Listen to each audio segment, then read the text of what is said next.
দর্শক আমন্ত্রণ আন্তর্জাতিক সম্পর্ক উন্নয়ন বিষয়ক RTV নিয়মিত অনুষ্ঠান ডিপ্লোম্যাটিক জোনে আপনাদের সঙ্গে আছে আমি সৈয়দ আশিক রহমান। আমাদের আজকের অতিথি বাংলাদেশে নিযুক্ত সুইডেনের রাষ্ট্রদূত Her Excellency Charlotta Schlyter. Very welcome, Excellency at RTV studio. Thank you so much. Well, tell about you, Charlotta. You are working as ambassador of Sweden in Bangladesh. Would you please share your experience so far? It's been a great experience. I've been here for a year and a half approximately. I've seen many parts of this great country and I meet a lot of nice people all the time. Great. So it's been very good so far. Excellency, how long you are here in Dhaka? A year and a half. Year and a half? Yes. And it is your first time? I was familiar with the region because I worked in India in the 1990s. 1990s you work in India? Yeah. But you never visited here? No. So but when I got this chance, of course there was no hesitation. Oh, well, great. Yeah. Bangladesh and Sweden enjoying excellent bilateral relations. How do you anticipate this relation developing further in coming days? Right. Well, yes, we do have excellent relations and we have long relations stretching back all the way through when Bangladesh became independent. We were one of the early recognizers of Bangladesh back in February 72. And much of the journey since then has been development cooperation. But as Bangladesh changes, and it does, I think our relations also broaden. And now more and more trade is in the relations. I also see an increasing interest for exchanges on how to build a good society, governance issues, which is something that we also have an ability to share our experiences, and I think that could be more prominent in the future as well. Well, Excellency, in your view, what are the major achievements of Bangladesh? Well, first and foremost, Bangladesh has had a remarkable development journey. It's truly impressive. I actually also think that you've made many strides on gender equality. Well, I think more can happen and more will happen. But still, in comparison to many other countries, that's also a strong area. And what about health issue, especially in our children? Yeah. Health is also part of the development journey, and I think if you look at women's health and sexual and reproductive health, there have been major steps taken. But of course, lots more have to be done, and we're happy to partner with Bangladesh in the way ahead. Ambassador Charlotte, what are the interesting sector in trade in Bangladesh, and where you think that it is interesting for Sweden for investment? Well, I think there could be many interesting areas. There could be, energy, power, pharmaceutical, IT, certainly. There is a growing interest for Swedish companies to come here, but there are also hesitations. It is a difficult business environment. But then we also have trade going in the other direction, right? Because lots of Swedish companies, brands, source in Bangladesh, ready-made garments. So that's also a major point of contact between our countries. And of course, there have been many improvements when it comes to health and safety, but it's very important that now is sustained for the future of that industry. So certainly that's also an important area. Well, Excellency, the untapped area, what do you think, where we can work together? Where is the opportunity to work together? Untapped area in terms of trade, you mean? Yeah, exactly. Yeah. Well, an interesting area is jute. There's actually, I know at least one Swedish company that's interested in innovative materials with jute. So that's could be one area. And Swedish companies are innovative. And they are strong in sustainability. So I think they could also bring a lot of good practice. Yes, certainly Volvo and Scania. Scania as well as Scania. Yeah, so Volvo. You have buses and trucks. We already find in our street. Yeah. You are talking about jute. How you can help us to make jute byproduct? I don't think it would be a Swedish government coming in on something like that, but I know, there's a company called Göteborg, which has been coming here quite regularly to look at precisely the opportunity of developing innovative materials where you can use then jute for things that you may not have thought of from the beginning. So I think that could be one example, and there could be other companies from Sweden coming. Lots of private companies are coming. They are showing their interest here. Yes, they are showing their interest. However, I have to say, and that's something that we've brought up also with government representatives, it is still a difficult environment to do business. Procedures are complicated. Sometimes there's not enough predictability when you come and do an investment. So I think that's an area where Bangladesh could improve in the future. And if that happened, I think there will be much more interest. How do you think Bangladesh should proceed to attract Swedish investment? Make it easier to do business in Bangladesh. I think if that were the case, the interest would come almost automatically, because I really do believe that a lot of Swedish companies would look at the opportunities in Bangladesh and see that they could contribute here. So I think there would be so much to be gained from strengthening and making more easy the business environment here. Ambassador Charlotta, Swedish government in partnership with other donor agencies assist Bangladesh in the field of governance, human rights, health and other sectors. Do you think that substantial changes have occurred in this area?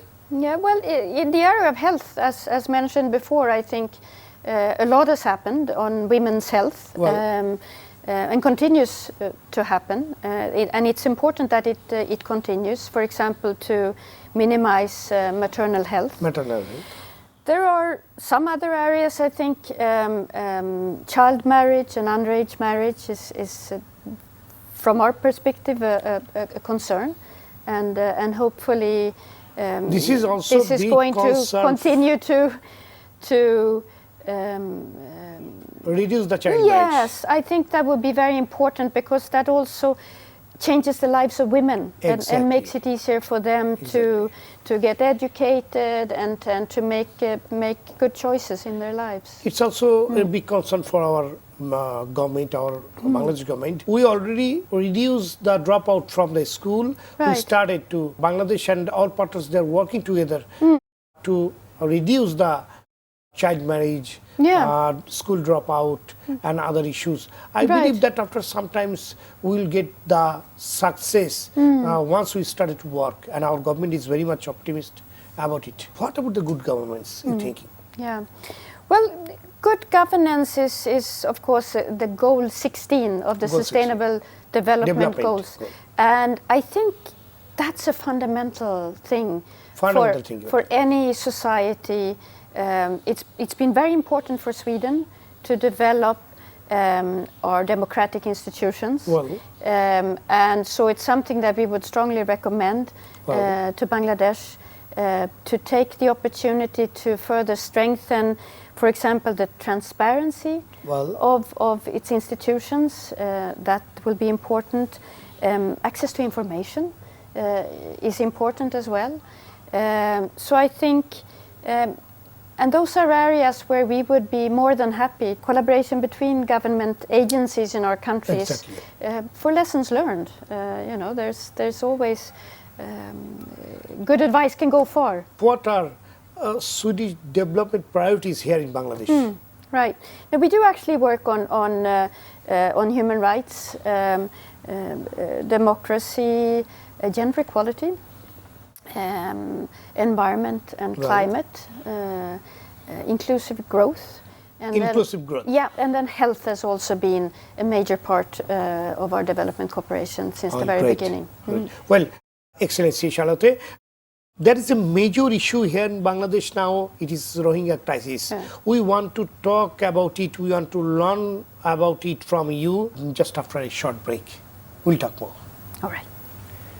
দর্শক দেখছেন আন্তর্জাতিক সম্পর্ক উন্নয়ন বিষয়ক RTV নিয়মিত অনুষ্ঠান diplomatic zone. এই পর্যায়ে নিচ্ছি বিরতি, ফিরছি একটু পরেই।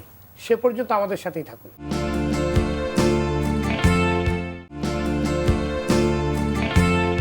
দর্শক আবারও আমন্ত্রণ ডিপ্লোম্যাটিক জোনে।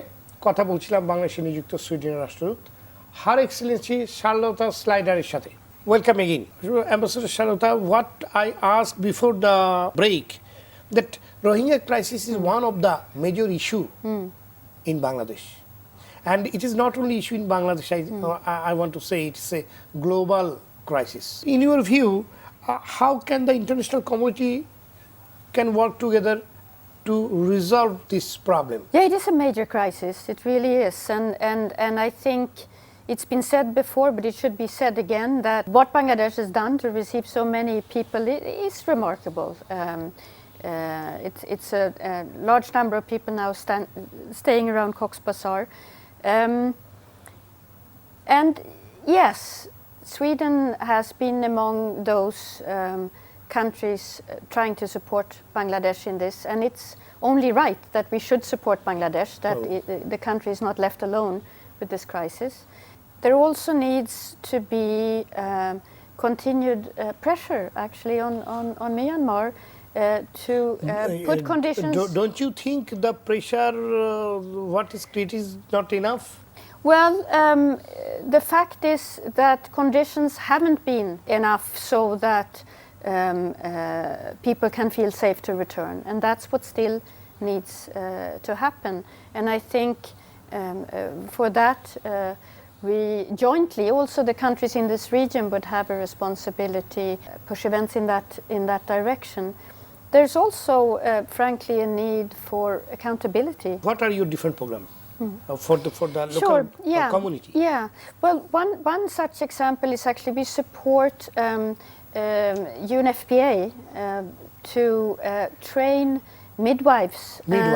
And so provide services for pregnant women, for example, throughout their pregnancies and birth giving. Well, and that's something that those programs are available both to refugees and to women of the local community. That is really a good initiative.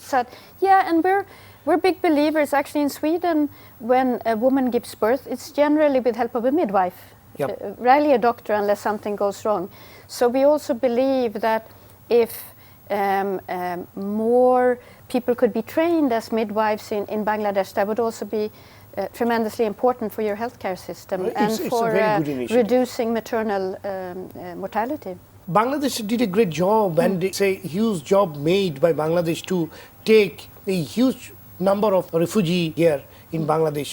And I think it's the biggest Rohingya camp in world. Swedish government encouraging the recommendations of Kofi Annan led advisory commission on Rakhine State.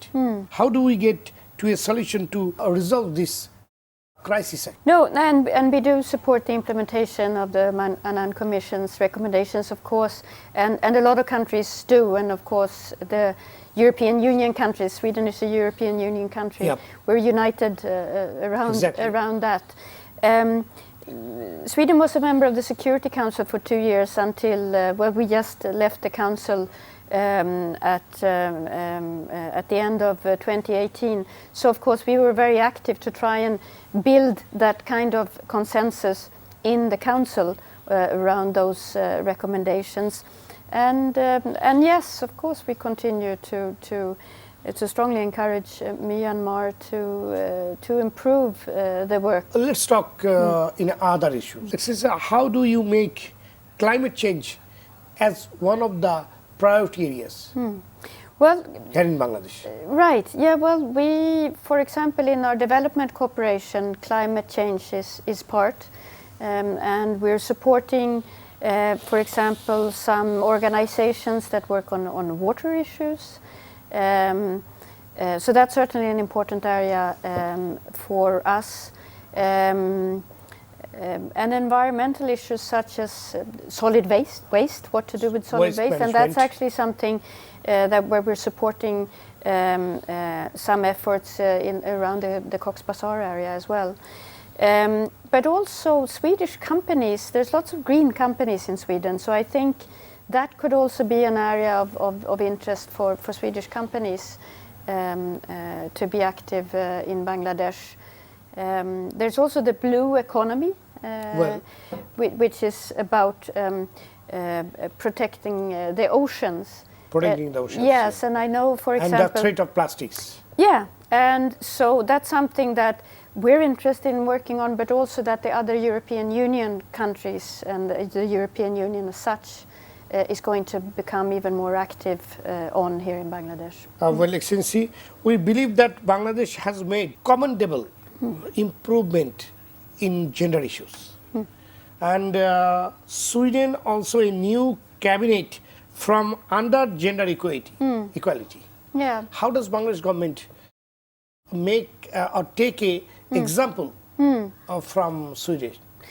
Well, I mean, there's a few things. If I look back at my own country and how gender equality has strengthened through the years, I mean, a lot of things have happened in just a few years. And you're right, the new government that just took office has 11 men and 11 women ministers. Very good balance of gender issues. And parliament is now rather even. Yeah.